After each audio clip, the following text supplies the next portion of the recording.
Nigel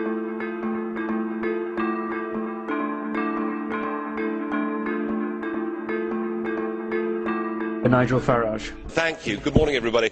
What we have before us here is the new government of Europe, a government that with the Lisbon Treaty now has enormous powers, not just a foreign minister and embassies, not just the ability to sign treaties, but the ability now to use emergency powers to literally take countries over.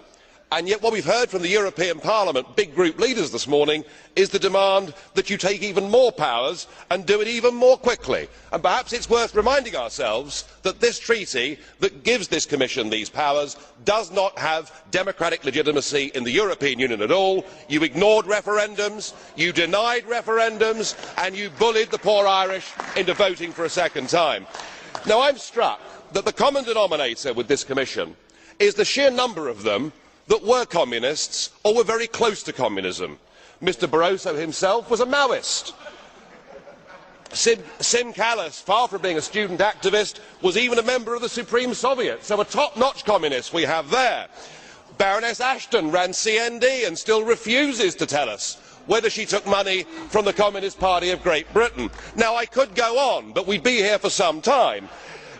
But we have at least 10 communists in this Commission, and it must feel like a return to the good old days. There must be a certain nostalgia amongst the communists. Whilst 60 years ago an iron curtain fell across Europe, today we have the iron fist of the European Commission, and we have seen it with Article 121 and with Greece effectively being turned into a protectorate. Poor Greece, trapped inside the economic prison of the euro. Poor Greece, trapped inside the modern day Volkerkerker, for which it appears there is no way out. What Greece needs, Mr Barroso, is devaluation, not sadomonetarism. Goodness knows what that is going to do to them. In 1968 we had the Brezhnev doctrine of limited sovereignty.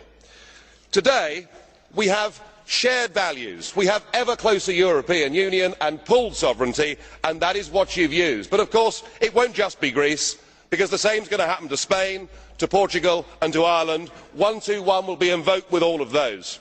Mr Barroso, you said earlier we will stick to our course, and that means millions of people in Europe will be put through pain as you attempt to keep together this disastrous project that is the euro. It will fall to pieces, of that there can be no doubt, as surely as it did for Britain during the exchange rate mechanism in 1992.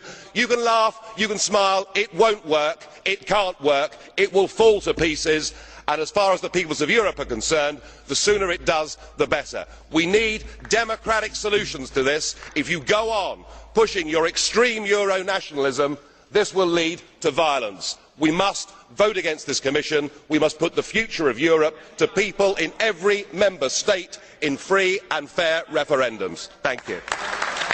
Dziękuję, panie przewodniczący.